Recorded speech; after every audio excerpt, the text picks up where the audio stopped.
This is Keith Albertson of IISC. We're here at the Applied Ergonomics Conference in Orlando with another podcast break. And one of our keynote speakers, please introduce yourself. Hi, I'm Nancy Currie-Gregg. I'm a professor of engineering practice at Texas A&M University. And I'm a PhD in industrial engineering with a specialty in ergonomics and physical factors.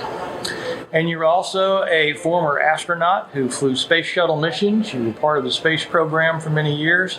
Your talk was very much centered around that and the need to be able to tailor whatever a workplace has toward its workers. You talked about the need for spacesuits and accommodation for astronauts of different diversity and stature. Tell us a little bit about your journey into ergonomics from the space program. Yeah, that's a great question. So maybe you can't tell on video, but I'm a little bit vertically challenged. I do hold the distinction of smallest astronaut ever, shortest astronaut ever. I think I'll hold that title. They have recently changed the stature requirement to 62 inches, just in this latest selection in 2021. And so my career, I was very fortunate. Things changed at just the right time. When I was just a few months from graduating at Ohio State University, they changed from a 5'4" stature requirement for all the military services for pilots to anthropometric measurements. Quite frankly, that's the first time I heard the term anthropometry. And what it is a recognition that, stature has very little to do with operating an aircraft or spacecraft. And what really matters is, do you have the functional arm reach? Do you have the right seated eye height to look outside the aircraft as well as to see all the critical instrumentation and gauges inside the aircraft? And then finally, leg length, particularly for operating a helicopter with anti-torque pedals. And so in recognition of that, they said, stature really has nothing to do with it. We're going to switch to anthropometric measurements. And so that answers the question, why did I pick the Army of all the services? Because I wanted to be a pilot. A, I wanted to fly helicopters. And B, I was too short for all the other services. The same thing, around the same time, I graduated in 1980 from Ohio State. 1978, they picked the first female astronauts ever for the shuttle program. And in recognition of that, they had to change the anthropometric requirements for the astronaut corps. Now, at that time, they accommodated 5th percentile American female and 95th percentile American male. But then when we started partnering with the Japanese and the Canadians, Europeans, the Russians, they expanded that envelope to include 5th percentile Asian females, at which point I easily made the criteria. But quite frankly, even though the selection criteria changed over time, the design of the equipment that astronauts interfaced with didn't change. And most of that equipment was built for the military. They were built on military specifications. And so if you look at legacy equipment that was built and designed in the 1970s, maybe even early 1980s, that was primarily based on military male anthropometry. And as we know, females are not just little scale versions of their male counterparts, right? They have very different anthropometry and very different requirements. And the design of equipment where maybe brute force will work for a male, maybe if the design was changed such that, it can now be finessed into that state. And I use that example because I flew an aircraft and I was an instructor pilot that I had to control with the hydraulics off. And quite frankly, I had quite a few people come fly with me because they were skeptical. Could I control this aircraft with the hydraulics off? Because the male pilots were just brute forcing the controls with the hydraulics off. But I learned to finesse the aircraft down and to apply less force by, if I just put a little bit of pitch in, then that would reduce the force required to lower the collective and to start a descent. And so I learned workarounds, if you will, where I didn't have to brute force things. But there are some times where some piece of equipment just fits so poorly that it actually inhibits your functionality, your productivity, and perhaps can impact the safety.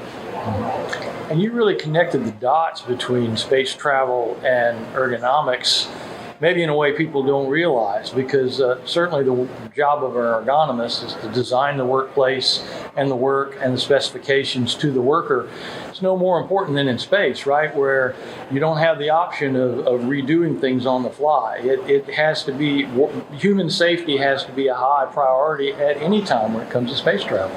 That is so true. And I think the ultimate irony is I thought about this talk, and I've never given a talk about this before because I didn't want it to be construed as anything negative against NASA. And that's not the intent of that. The intent is to let the community know that these problems even exist beyond our planet. And what I found was quite ironic is I spent thousands of hours in simulators, learning how to control situations, learning how to reconfigure aircraft and spacecraft in an emergency situation. And yet, there are certain circumstances that I could get in.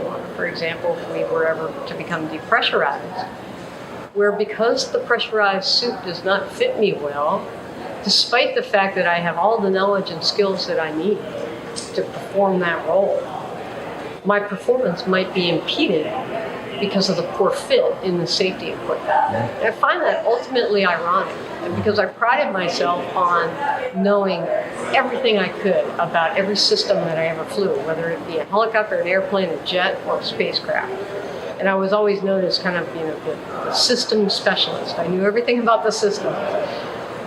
And I did that so that I could control the situation and hopefully have a good outcome when we had off-nominal or emergency situations. But if my functionality is impeded because the systems I'm interfacing with aren't really designed for me, then really that's a disservice not only to me, but my fellow crewmates as well. And how do you feel the Artemis program certainly is the one that is coming up very soon, return to the moon and then later to Mars. And some of these issues have been in the news concerning the Artemis program and the design of the suits. How do you feel about the return into space and maybe this now becoming something that is going to be a higher priority going forward? Yeah, I think, first of all, I am super excited about the Artemis program. For one, when I was selected as an astronaut in 1990, then President Bush said, we're going back to the moon and on to Mars. And so our class patch, our astronaut class patch from 90 had the moon and Mars on it. And we thought, wow, this is great, we're the ones. And of course we weren't. And so we've kind of gone in fits and starts. We're going back to the moon, we're going on to Mars. And now we can see it, right? The vehicle sitting at the pad, ready to go do a test flight, the Artemis 1 flight. And I couldn't be more excited because we're destined to explore. It's embedded in our nature to explore beyond our boundaries and to explore beyond the confines of where we've been for decades now in low Earth orbit and go back to the moon and ultimately onto Mars and truly start to explore the universe is super exciting. It very much is, yeah. Tell us just a little bit about the kind of research and the work you're doing right now at Texas A&M and in your role that you have there now. So I have two roles. I'm a faculty member, and as part of my research as a faculty member, my research area is spacecraft occupant protection. And so we use highly biofidelic models of a human. We used to use anthropomorphic test dummies, like hybrid 3s, like we use in car crash testing. And then we use computational models of those dummies. And we would expose them to the forces that you might be exposed to, like during a landing sequence. All the next generation spacecraft are all capsules. They all come in under parachutes. They land to land or land to water. Some have airbags, some have retro rockets. Some just have the parachutes and the seat stroking mechanism to reduce the forces transmitted to the humans. But lately we've been using something called the GHBMC, which is the Global Human Body Model Consortium.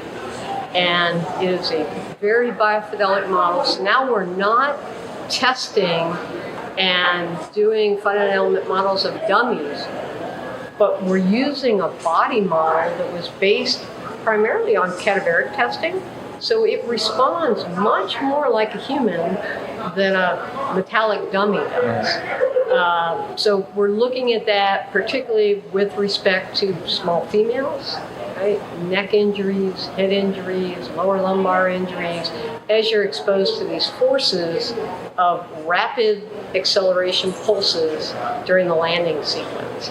And, you know, takeoffs are optional, landings are not. So landings are going to happen. And all landings in a capsule are a dynamic event. I mean, coming in on the shuttle is like coming in on United Airlines, right? Came in very benignly, touched down on a runway, rolled out. When you come in a capsule, you know, you definitely know you have landed. And those forces are being transmitted to the human body. So it's how do we reduce that? Because we can't be injuring people on what is a nominal event. Landing is nominal. If I told you every time you pulled your car into the garage you were going to crash, right, and might be injured, you know, that would not be acceptable. And then in my other role, I'm the Chief Technology Officer at the Bush Combat Development Complex. And we're doing really exciting applied research for defense-related issues. And we specialize in integrated hypersonics, so rapid design of hypersonic vehicles. And we look at integrated network autonomous vehicles, so vehicles that will go out and do things so that we don't have to expose humans to undue harm. So, you know, whether it's going out and searching for mines, whether it's going out to acquire intelligence, by using autonomous ground and air vehicles, we can expose the humans to less of a risk and only expose them when it's absolutely needed. And I'll tell you, part of our philosophy at the Bush Combat Development Complex is called Agile Technology Development, which is, our motto is fail early, fail fast. And what it is it's discover the problems early, including problems with do our systems properly accommodate human operators, right? Not just physically, but cognitively as well. So, you know, you've got all the sensor data coming in, and I always would joke with our engineers at NASA and told them that you just look at me as a human fusion sensor device, right? So I'm just taking all these pieces of information. But as we know, we can cognitively overload people when we do that, and thereby negatively affect their performance. So we're looking at all aspects. And the sooner you get things out, so we have 134 acres of a fully instrumented test grounds where we can take these full-scale autonomous vehicles out, put them through its paces, in the dark, you know, down a cliff, up the side of a hill, right, and see how they do in a really relevant environment. So that's really important for researchers to get out of the lab, get into the operational environment where people are actually going to use this equipment in the environment they're going to use it, and then see if that equipment is designed properly. Well, you definitely had a group of interested ergonomists in there who see all of these lessons and how it applies to what they do and what they can take back. We very much appreciate you being at our conference. We hope you'll join us again in the future and stay in touch with our Ergonomics Society, and we very much appreciate you being on our podcast. Oh, thank you. Thank you very much. It's been an honor.